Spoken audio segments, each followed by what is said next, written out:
Karibu mtazamaji wa Simamia TV, mimi ni Mwafrika na hapa na kulipotia habari hii kutokea katika kijiji cha Jururigwa kinachopatikana katika kata ya Kabanga wilayani Ngara mkoani Kagera nchini Tanzania, ambapo mgombea wa udiwani ndugu Hafiz Abdalla anayegombea kupitia Chama cha Mapinduzi katika kata ya Kabanga, ambapo katika kata hiyo yeye ni mgombea pekee, ambapo sasa anawania na kuomba kura za ndio kwa wananchi na wakazi wa kata ya Kabanga. Leo hii siku ya tarehe 20 ya mwezi wa 10 mwaka 2025, ikiwa zimebaki siku 19 kuelekea uchaguzi siku ya tarehe 29 Oktoba.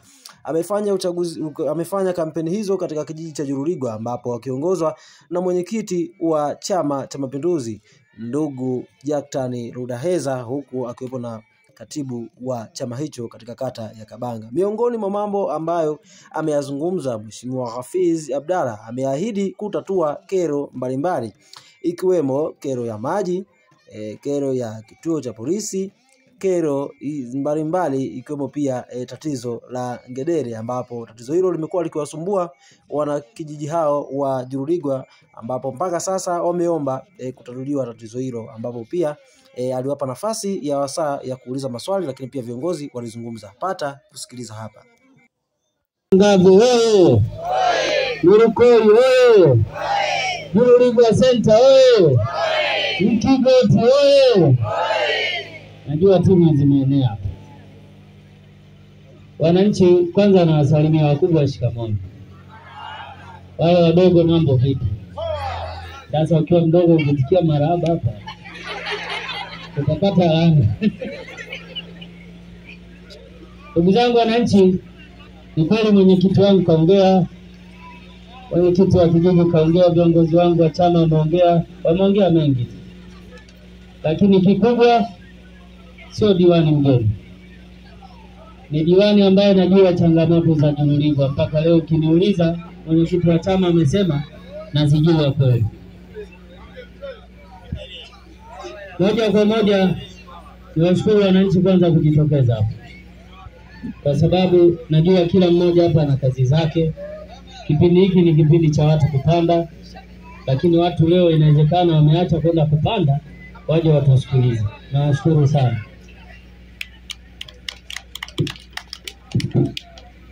Jururigwa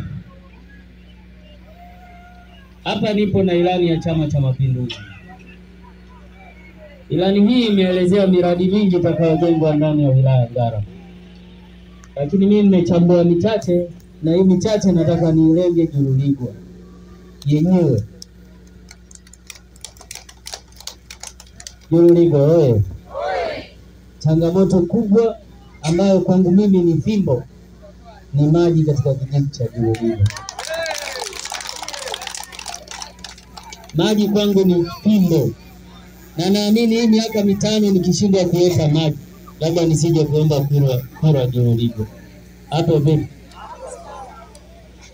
Na waahidi wananchi, mkituchagua huu mwaka, mkinichagua mimi, mkimchagua mbunge wangu, mkimchagua na rais wetu Dr. Samia Suluhu Hassan, naamini maji atakuja kuwekwa Jururigwa.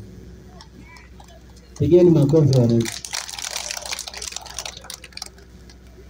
Najua tuna changamoto ya umeme kwenye vitongoji, lakini mpaka sasa tayari kitongoji cha Mdarangave kitaenda kuwekewa umeme, kwa sababu kiko kwenye bajeti, kitapata umeme. Kwa hiyo umeme huu nitahakikisha wanafika zahanati kwa ajili ya mama katika jengo lao la kujifungulia.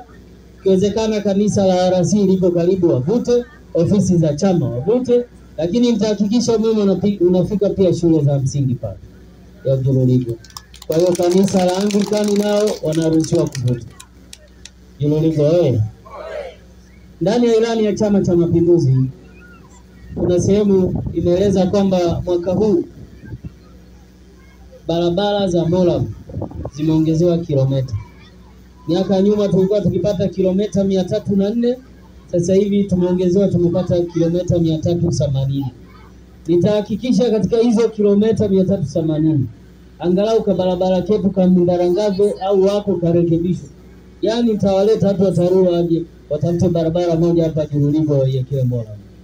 Hapo vipi? Najua tuna changamoto nyingine ya kituo cha polisi Juruligo. Kituo kimesimama muda mrefu. Hiki kituo kilikuwa na changamoto. Ukiwafuata watu wa ulinzi wanakuambia kile kituo kina sifa hazijakamilika. Lakini mara ya mwisho kamishna wa polisi jamii alimwelekeza mkurugenzi atenge budget kwa ajili ya ulinzi na usalama. Kwa hiyo naamini mwaka huu tukishaingia tutamshawishi kama diwani, tutamshawishi mkurugenzi wetu na madiwani wengine tutenge budget kwa ajili ya ulinzi na usalama. Ndani ya hiyo budget tutatoa hela turekebishe yale ambayo yanapaswa kurekebishwa ndani ya kituo cha polisi ili polisi waje waingie kwenye hiyo kituo. Sawa wananchi, mnaelewa? Swala jingine, Juruligo wewe. Nakumbuka sikosei mwaka juzi tulianzisha kwanza mwaka 2020. Wakati naomba kura niliwaambia wananchi tutaanzisha ujenzi wa kituo cha afya. Nakumbuka kituo cha afya tumeshakianzisha. Kituo cha afya tushatafuta eneo pale Mkukumbo, ndio kijiji kilichokuwa na eneo karibu. Kwa hiyo eneo tumepata, eneo limeshapimwa, eneo lishawekewa budget, BOQ ishakuja na baadhi ya wananchi tulichangia kituo cha afya. Si ndio? Ninachoeleza, vifaa tumeshakusanya tumeweka kwa kituo cha afya. Lakini ndani ya ilani hii ya Chama cha Mapinduzi mwaka huu, ndani ya miaka mitano, ilani ya mkoa wa Kagera wametenga kituo cha afya cha Kabanga. Kwa hiyo ndani ya hii miaka mitano kituo chetu kinaenda kujengwa, wananchi wote hakuna tena kuchanga mchango kwa ajili ya kituo cha afya. Juruligo wewe. Na kama mwenye kituo wa kijiji unajua kusoma? Ndio soma.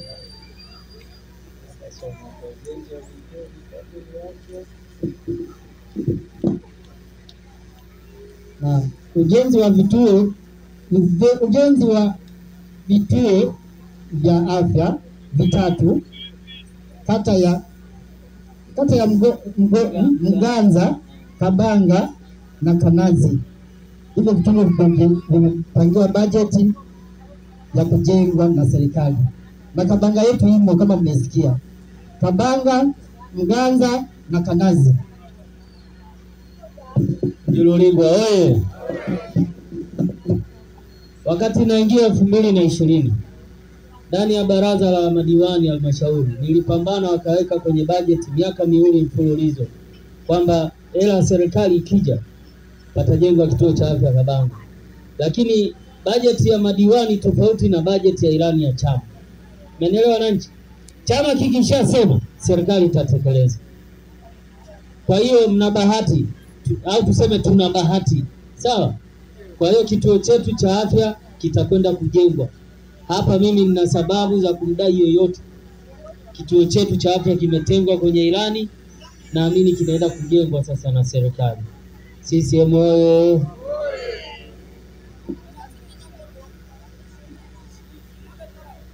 Wanajuruligwa, najua shule yetu ya msingi na changamoto ya matundu ya vyoo. Si ndio? Hapa sasa nataka mwingine aje kusoma hapa. Nani anajua kusoma?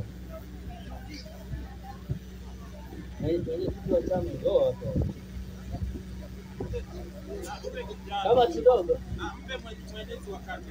Mwenezi pia anasoma Biblia yenye maandishi madogo.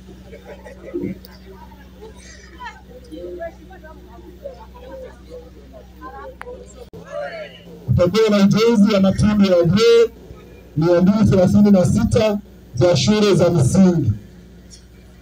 Ujenzi wa shule mpya 3 za sekondari.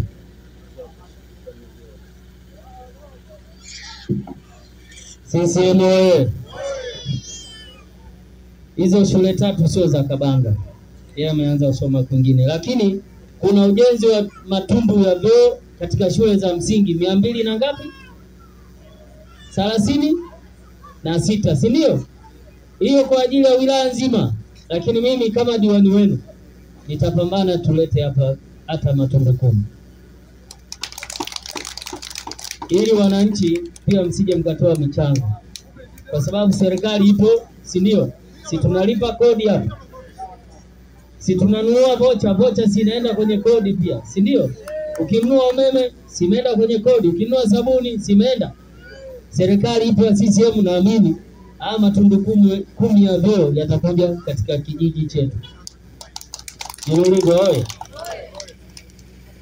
Jamani, wale mnaokwenda Kabanga mjini, kata ya Kabanga ni kata kama kata nyingine. Kabanga sio mamlaka mji mdogo, lakini tumepata bahati ndani ya kata ya Kabanga ndio kata pekee inayowekewa lami.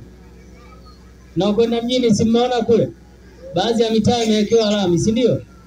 Na kuna kipande chetu kingine cha lami kina mkandarasi kishafika sasa hivi. Kwa hiyo naamini huu mwezi unaokuja anaweza kumaliza ile kazi. Nyuruligo oye! Sasa kwenye ilani ya chama pia kuna lami zimeongezwa, na moja hapo imetajwa kata ya Kabanga. Kama mtaniamini nisome au tafuteni mtu aje asome. Nisome? Ngoja nisome mwenyewe.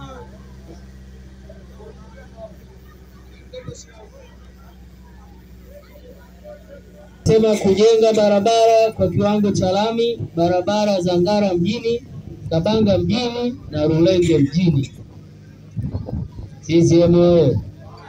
Ngara mjini ni mamlaka mji mdogo, Rulenge ni mamlaka mji mdogo, Kabanga ni mamlaka. Kabanga ni mamlaka. Sasa jiulizeni kwa nini Kabanga iko kwenye bajeti ya kuwekewa lami? Jiulizeni kwa nini? Mnajua sababu? Mnajua? Kwanza Kabanga ni chanzo kikubwa cha mapato. Nalijua ni chanzo kikubwa, kwa hiyo serikali imeona kuna wajibu wa kurudisha faida kwa wananchi. CCM oye! Ndugu zangu wananchi, niwaombe kitu kimoja. Katika uongozi wangu uliopita inawezekana kuna mtu nimemkosea. Naomba tusameheane. Na katika uongozi wangu uliopita nilikuwa labda niko shuleni najifunza. Sawa? Lakini kipindi hiki nawaahidi kwenye udiwani siendi kujifunza, naenda kufanya kazi. CCM oye! Nawaomba tarehe 29 twendeni tukapige kura. Unapoenda kupiga kura, una haki ya kumdai mtu uliyempigia kura chochote ambacho unajisikia kumwambia. Lakini nafsi itakusuta, nafsi utajisikia vibaya hata wewe mwenyewe ukijifikiria. Hujampigia mtu kura, hapo unaanza kumweleza kuna changamoto. Lakini nitazikubali zote, ila vizuri twendeni tukapige kura ili mnidai vizuri maendeleo. Sawa ndugu zangu? Tumeelewana? Tarehe 29 wewe tembea tu na kitambulisho chako cha mpiga kura. Usitembee na vingine, kimoja tu kinatosha. Yeyote atakaye kukuta na kitambulisho cha mpiga kura hana sababu ya kukuuliza wakati wewe NIDA iko wapi. Anajua wewe unaenda kupiga kura. Vijana niwaombe kitu kimoja. Tarehe 29 msijikusanye vikundi. Maana bora mjikusanye vikundi mkiwa mmeshapiga kura. Ukipiga kura si unawekewa winole, si ndio? Bora uwe mmejikusanya mkiwa tayari mmeshapiga kura. Hata mkisema tunapiga stori zetu hamna shida. Lakini iwapo mtakutwa hamjapiga kura, mmekusanyika zaidi ya 20. Yaani mkianza kugonga virungu msije mkatuuliza. CCM oye! Tunawapenda, hatutaki tuwaone Mabawe, hatutaki kuwaona Nyamiaga, hatutaki kuwaona Murugwanza, si ndio? Na msije mkasababisha wazazi kuja kuwaona hospitali. Yaani siku hiyo itaonekana labda mnataka kuandamana, kumbe mnapiga pia stori za kawaida. Kwa hiyo vizuri msijikusanye vikundi. Na hakikisha mkijikusanya bora mwe wote mmeshapiga kura. Hata wakija wale mnaambia sisi tushapiga, ona kidole changu. Wote tumepiga. Kidogo amani itapatikana. Sawa? Ongea. Naamini atakuja kutekelezwa hapo tumeshamaliza kutiki. Haya tukubaliane hapo. tarehe 29 tunaenda kutiki, wanaenda kutiki. Bora ile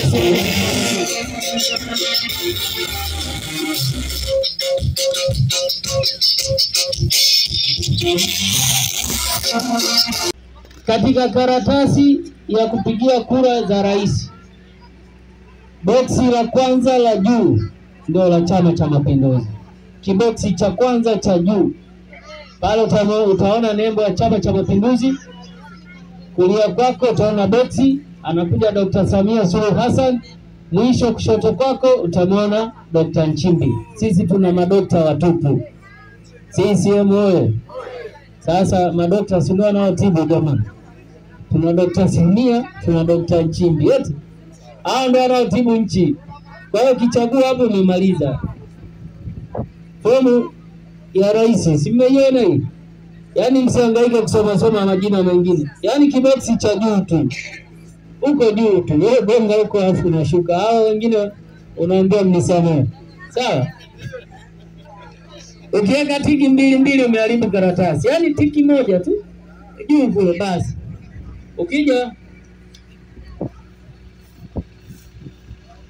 Ukija kwa diwani hapa. Diwani na mbunge tunafanana karatasi zetu. Sawa? Yaani ukiona picha ya diwani, kiboksi kinachomfuata baba ndio cha ndio. Wale wanaojua kusoma wanajua ndio iko hapa. Sawa? Na kiboksi cha mwisho ni cha hapana. Huyu hapana, huyu hatumjui.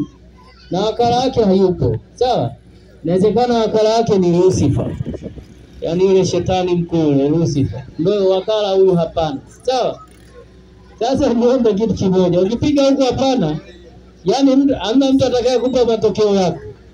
Hivi utajua wewe mwenyewe huyu jamani nilimkataa. Kura za hapana mtaziona zimeandikwa tu baoni, lakini anayezisimamia hajulikani. Sisi moyo. Kwa hiyo diwani na mbunge wote karatasi zetu zinafanana. Hapo vipi? Mmenielewa wananchi? Wale ambao mnajua kusoma na kuandika mtu hangaika. Na wale ambao mnaona kusoma ni shida, tafuta mtu unayemwamini. Sawa? Na siku hiyo kuna watu watakuwa wamepangwa pale. Kama una mtu wako, utaongea na watu watume watakuambia na aende akakuchagulie. Sawa? CCM oye! CCM oye! Kituo Chama cha Mapinduzi.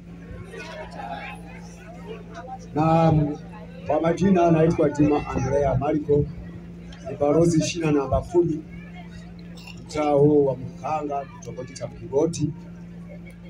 Hoja yangu mheshimiwa, kwa mkuu binti wetu kipenzi Samia Suluhu Hassan alituahidi akatoa mabaisikeli kwa mabalozi wa vijiji wote, wilaya zote. Mimi sijapata mpaka sasa mheshimiwa. Mpaka hivyo tukishamaliza uchaguzi baisikeli hizo zitakuja lini? Naomba hilo kuwakilisha.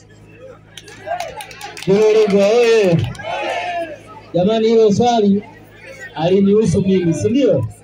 Linawahusu viongozi wa chama. Hapa tuna katibu wetu, majibu yake anayo. Njoo katibu, jibu la kwako hilo.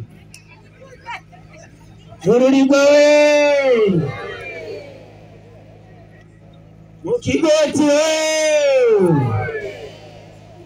Nikushukuru sana mheshimiwa mwenyekiti wa shina. Swali lako zuri sana. Ruruligwa we! Tuna mabalozi 85 ndani ya kata ya Kabanga. Mabalozi 80 ngapi? Na Ruruligwa ikiwemo. Miongoni mwa mabalozi ambao walipungukiwa baskeli hawakukosa. Walipungukiwa nini? Wao hawakukosa, isipokuwa zilipungua baskeli. Lakini ni kuahidi, balozi, sikutegemea kama ungeliuliza swali hili, kwa sababu umeliuliza mapema pembeni nikakujibu. Na taarifa zako zinajulikana, tulishapeleka taarifa zenu. Mabalozi 12 ndani ya kata ya Kabanga. Na wakati nagawa baskeli kila tawi nilikata mabalozi 2. Kwa sababu tuna matawi 6. 6 mara 2 ni 10 na ngapi? Na mimi najua kwamba taarifa niliyotuma makao makuu kwa mama ya mama balozi 12. Sawa jamani, mashina 10 na mangapi? Baada ya uchaguzi na sisi tutapokea majibu, kwa sababu bado tuko kwenye mchaka. Akimaliza huyu njoo baba. Asante. Mimi naweza hoja mbili. Hoja ya kwanza, nahitaji tueleweshe kwa sababu ndiye kiongozi wetu kama diwani. Ni jana tu jioni tulikuwa hapa kwenye senta yetu, tukawa tunasikia taarifa kwamba ile siku ya uchaguzi tarehe 29 kwamba kuna maelekezo yametoka Katari kwamba baada ya kuwa tumeshamaliza kupiga kura kwamba kila mtu anahitajika kukaa nyumbani kwake, asije akaonekana mtu yoyote yule kwenye senta hii, kwamba atakayeonekana hapa hata kama atakuwa amepiga kura atakamatwa. Kwa hiyo naomba nieleweshe kwamba ni sawa au si sawa. Kwa ya pili, mheshimiwa, umeeleza changamoto zote ndani ya kijiji chetu cha Jolingwa, lakini bado mimi ni mzaliwa wa kitongoji cha Mdarangavi, lakini kule Mdarangavi tunao changamoto ya wale wanyama ngedere. Kwenye kitongoji kile mimi nimekuwa mwenye kitongoji mihela mitata miaka 15, na tangu nilipokuwa mwenye kitongoji nilikuwa nikiandika mitasari kwenye vikao vya kamati ya ulinzi na usalama, nikiandika mitasari kwa kupata msaada juu hawa wanyama, lakini mpaka leo yani karibu kitongoji kizima watu wanahama kwa sababu ya wanyama hao. Kwa hiyo ndio kiongozi, baada ya uchaguzi utapata nafasi, hebu jenga hoja yetu kabisa, watoto watakuja kufarajia kwa sababu ya hao wanyama. Tunaomba msaada wako, asante. Iluligo wewe. Iluligo wewe. Nilikuwa nashauriana na viongozi wenzangu hapa. Mimi nimesema hivi, kama mnanikumbuka nilioongea, kama mnakumbuka nilisema iwapo umepiga kura, si utakuwa na alama umewekewa wino, si ndio? Hata kama umepiga kura hapo, ukaja hapo umefungua duka lako unaendelea na biashara, mimi sio tatizo. Shida ile mmetoka pale, mmekaa hapo wote mmekusanyika zaidi ya 30. Alafu ndani hao 30 wawili ndio wamepiga kura, 28 hawajapiga. Sawa? Hapo mtaonekana labda mna kitu kibaya mnakipanga. Umeelewa? Au ndo wale ambao wanasema hawatopiga kura. Kwa hivyo, lakini wote mkiwa mmepiga kura, hata mmekusanyana hapa, mmekaa pale mnaongea. Inawezekana mnaongea kuhusu uchaguzi. Si ndio? Kwamba tumepiga, tuko na amani, tunasikia furaha, tunajadiliana tuone sasa hayo tulioahidiwa yanatekelezwa, si ndio? Hiyo sio tatizo. Hilo la kwanza. La pili, swala la ngedere, nadhani hili tuliwahi kulijadili kwenye vikao vya kijiji. Mimi nikombe kitu kimoja. Wacha tumalize uchaguzi tuapishwe. Mimi nitaliongea kwenye baraza na nitaliongea kwenye taasisi yao hiyo ya watu wa misitu, mifugo, watajua wenyewe hao wanyama. Lazima tukiona vipi basi tutaangalia cha kufanya, lakini mimi naamini linawezekana. Ngedere wanahama. Kama anahama tembo, anahama nyati, atashindwa ngedere? Wenyewe watajua. Kama watakuwa wanakuja kuwakamata huko wakawale huko mbele, sawa. Kama wanakamata na wapelekea Wakongo au kiweka Wakongo 5 tu hapo, ngedere wote wanaisha hapo. Sisi boye. Wanaweza sifiwe. Mimi sio sana kidogo. Mimi ni mwana wa Mungu. Mimi kama Yesu mambo ya dunia. Mimi hapa nilipo, mimi ni mwanachama wa CCM. Kila makofi. Mimi ni mwanachama wa CCM. Sio nataka kuweka huko nilipo. Mimi niko huko na Uislamu. Kwa sababu kwa hiyo ndio naangalia wanasema ni zile kwa nini hapa. Mimi sio kwa kiasi. Nikuta hicho niko huko ndani ya sisi. Kwa sababu chama hiki ni sawa. Mimi na umri wa kuwa sisi kwa sababu mimi ni mwanzilishi wa sisi. Kwa hiyo nimechukua sisi. Hii ndio mwanzilishi wa sisi. Na baba yangu. Kwa hiyo hii chama ni baba yangu au babu yako. Sasa mimi nataka kuuliza hivi. Kuna kipindi sisi wazee tunapata kitu kama au nani shirika la SAWATA naisaidia wazee nchini ulimwengu wote au dunia nzima, na huko hicho chama kikaingia au hicho shirika kikaingia kwa SAWATA. Sasa hiyo SAWATA, kama wewe ni diwani ambaye unafanya huko kwenye vikao vya matoa, hii SAWATA ambayo imeeleza dunia nzima, kwa hiyo ndio msingi wa wazee, na mimi najua kuona utazeeka ndio mmoja tazeeka. Sasa hiyo SAWATA ambayo inasaidia wazee, na huko wazee wako wanajua na fursa, wazee wanakwenda uchi, wazee wana matatizo. Sasa hizo chama kimekwenda wapi? Hilo ni moja. La pili, nadhani mtoto mpotevu akipotea anakumbuka baba yake. Mimi nilikuwa nimepotea, lakini mimi nakumbuka kwa baba yao. Wao yule akanipokea kama mtoto wa ndani ya watoto.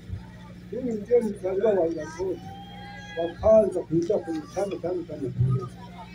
Sasa ila tu bado udhibitisho au vielelezo fulani vya kuashiria kwa nini na sisi mzima bado watu wananiangalia kama nani, kama sisema geuzi. Asante, maelekezo mazuri na atakusajili electronic vizuri. Mungu akubariki. Pambana na maswali. Niombi kwa mheshimiwa diwani, mheshimiwa mbunge hadi rais. Tunajua sana Juruligwa tuna uhaba wa maji, lakini tumeambiwa kwamba ndani ya miaka 5 tutapata maji. Sasa labda niombe ndugu mheshimiwa diwani, sisi Juruligwa tuna visima ambavyo vimeharibika zaidi ya 5, kama ni 5, lakini sasa ndani ya hiyo miaka 5 hatujui tutapata hayo maji muda gani. Niombe kama mwenyekiti wa kijiji, hivyo visima ambavyo vimeharibika tunaweza tukasaidiwaje ili tuendelee kutumia maji ambayo ni masafi mpaka tusubirie hayo maji yatakapopatikana ili wananchi watumie maji yaliyo masafi. Asante. Sisi kwanza mwenyekiti ni kushukuru kwa swali hili, lakini wananchi niwaeleze hili jambo ni zuri sana na mwenyekiti ameliongea muda mwafaka. Mimi ningemtafuta mwenyekiti muda mrefu, ila simu yangu ambayo ilikuwa na namba za mwenyekiti ilipata changamoto. Lakini niwaambie kitu kimoja, kaka yake mbunge anaitwa Ndayubaha. Namfahamu Ndayubaha. Kakake mbunge alinipigia hii nje ya mbunge, sawa, alinipigia binafsi akaniomba, mheshimiwa, nataka kufahamu katika vijiji vyako una visima vingapi na vingapi ambavyo havitoi maji hivi vya zamani. Yeye ameniambia atatafuta mfadhili, sawa, atatafuta mfadhili kuja kuvitengeneza visima vyenu vyote vyenye changamoto, ili wakati huo tunaendelea kusubiria mradi mkubwa wa maji. Na kuna mwaka hapa tulikuja na wataalamu wa maji, tukachukua alama za sehemu ambazo tutaweka maji. Nakumbuka? Sasa hivyo vyote vinaendelea kufanywa. Kwa hiyo kitakachowahi iko, lakini hili swala la kutengeneza visima vya maji, mwenyekiti, tukimaliza mkutano tu wewe nitumie message ili nipate namba yako. Alafu nimuunganishe na yule mtu, yeye atakupigia mwenyewe. Utamuelezea una visima vingapi, vipi vina changamoto. Baada hapo anataka na Juruligwa na yani sema kata nzima ya Kabanga. Yote nitawaunganisha, sawa? Ili kiasi kwamba yule akishapata mfadhili na kujua bajeti yake, basi mnakuja kutengenezewa wananchi, hamna tena michango. Anaweza akaja mfadhili akavitengeneza visima vyote, alafu nyewe mkaendelea kuvitunza. CCM oyee!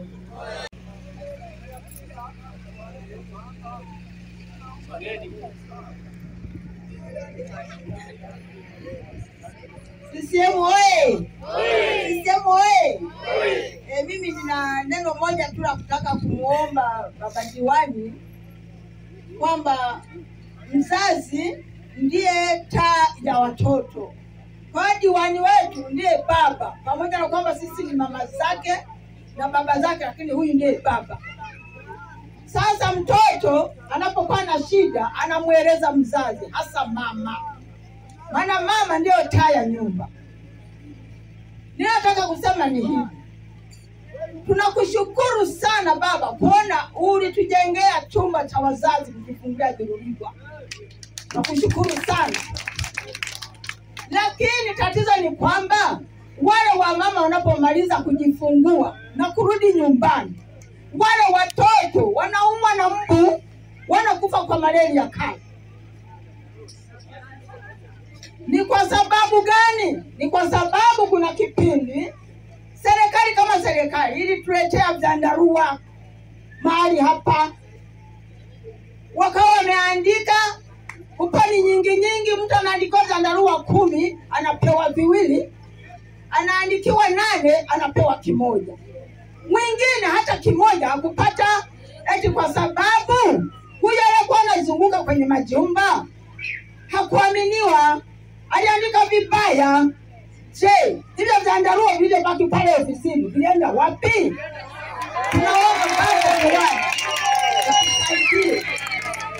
utusaidie, kwa sababu tuna imani kwamba Jiruligwa utapita tu baba, na baada ya kupita tunaomba utusaidie kutuombea vyandarua kwa upya. Hata mimi mwenyewe msafu, mbu wanalala wananyanyasa sana, sina chandarua, sikupata chandarua. Asante sana. Niombi ni hilo tu baba. Jiruligwa oye! Mimi niwaombe kitu kimoja. Akina mama mnisikilize vizuri. Na nisikia akina mama, mnapoenda zahanati, mnapoandikishwa vyandarua zaidi ya 1 usisaini. Usisaini.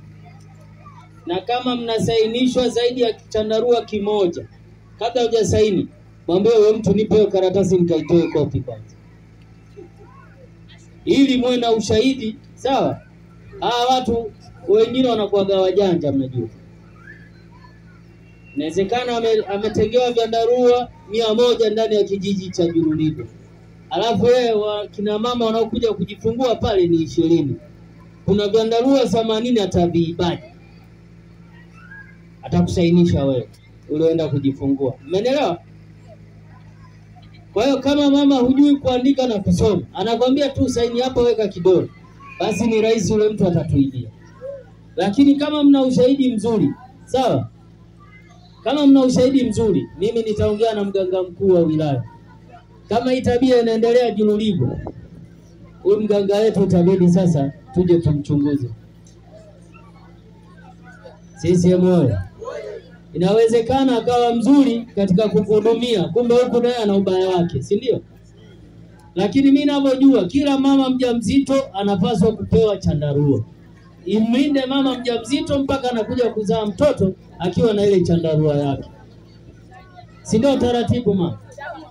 Kwamba unapokuwa mjamzito unapewa chandarua kabla hujajifungua, si ndio? Wapo wanaopewa? Wajawazito wanapewa, si ndio? Yaani anapopewa mjamzito, yani maana yake tunaamini kwamba yule mjamzito atakapokuja kujifungua ajifunike yeye na mtoto, si ndio? Lakini sasa kuna watu wengine pia wanaziharibu hizi chandarua. Mwingine anapewa chandarua, anamuuzia mfuga kuku, akawekee kuku wake wasitoroke. Wengine wanachukua chandarua wanaenda kuvulia dagaa. Tunayaona au hamjawahi kuyaona? Mwingine anachukua chandarua, anafungia fito nyumba yake ya miti. Fito ile wenyewe wakwambia chandarua ndio inakaza vizuri kuliko kamba nyingine. Kwani hamjaona nyumba zinajengewa chandarua? Hamjaona? Jiruligwa oye! Mimi nimekusikia mama. Mimi siliachi hili, nimelichukua. Tutafuatilia tujue kama kuna wizi unafanyika hapa Jiruligwa. Mimi nadhani utaisha na utakoma. Na mtaona unaendelea. Ni mtendaji. Kwani hizi Jiruligwa oye! Hapa sasa nimepata picha. Kwa maana hiyo vyandarua vilikuja vilifika ofisi ya mtendaji, si ndio? Mimi sasa niwaombe kitu kimoja wananchi wa Jiruligwa, sawa? kwa sababu sasa hivi sisi wote ni wagombea, hatuna mamlaka, hatuna meno. Umeelewa? Hatuna maamuzi, hatuwezi kumwelekeza mkurugenzi wala kufanya chochote. Sawa? Mimi niwaombe kitu kimoja, tusubiri tumalize uchaguzi tuapishwe. Mimi nitamuingia mkurugenzi kumweleza hili swala. CCM oye! CCM oye! Basi mimi niwashukuru viongozi wote walioongea ni mema, na wajumbe walioongea ni mema, na maswali yaliyoulizwa ni mazuri. Mimi labda nitasema sio swali, niombe. Nakumbuka kama wiki mbili zilizopita tulishauriwa kwenda kujiandikisha kupewa kahawa za ruzuku. Tulikuja kwenda kujiandikisha, tukaahidiwa kupewa kahawa za kipanga. Najua sana tulikuwa ni wakulima wa kahawa, lakini kwa sasa hivi tumefuatilia, tunaambiwa mpaka uchaguzi umepita, lakini kuna wengine wameshapata kahawa. Kumkeni usemo wa baba yetu Nyerere, alikuwa anasema mvua za kwanza ni za nini? Ni za kupandia. Mimi ombi langu, kama ingekuwa inawezekana, mtusaidie. Nyie kama viongozi wetu, mfuatilie hizo kahawa tupewe, tupandie kwa hizi mvua za mwanzoni. Lakini pia tukaambiwa tumeshushwa viwango ambavyo tuliandikisha. Hakuna cha una shamba kubwa, una shamba dogo. Tumeambiwa tutapewa 50-50 miche. Jamani, sasa kama walikuwa wametuambia tuandikishe mtu kiwango anachotaka, leo tunaambiwa tunapewa 50. Hizo nyingine ambazo walikuwa wameturuhusu tuandikishe tunazozitaka zinaenda. Mimi swali langu ni hilo, na ombi langu ni hilo, naomba kuwakilisha. Jamani, mmemsikia mama? Mmemsikia? Miche ya kahawa.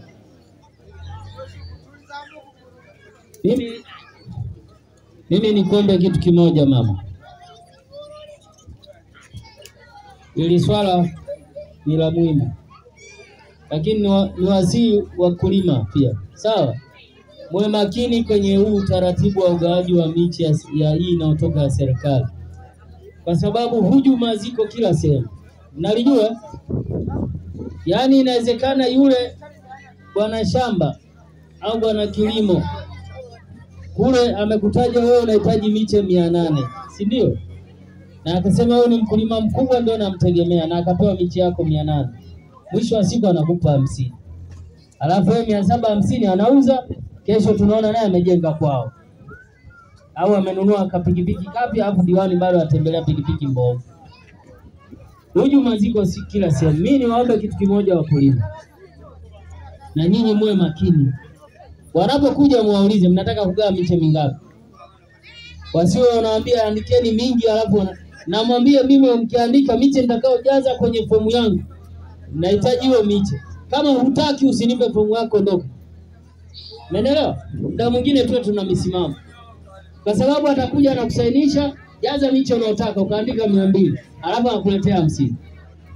Na anakuambia ndio imetoka. Kule yeye, kwa nini asikurudishie fomu ya kujazisha nyingine mpya, ile ya zamani muichane pamoja?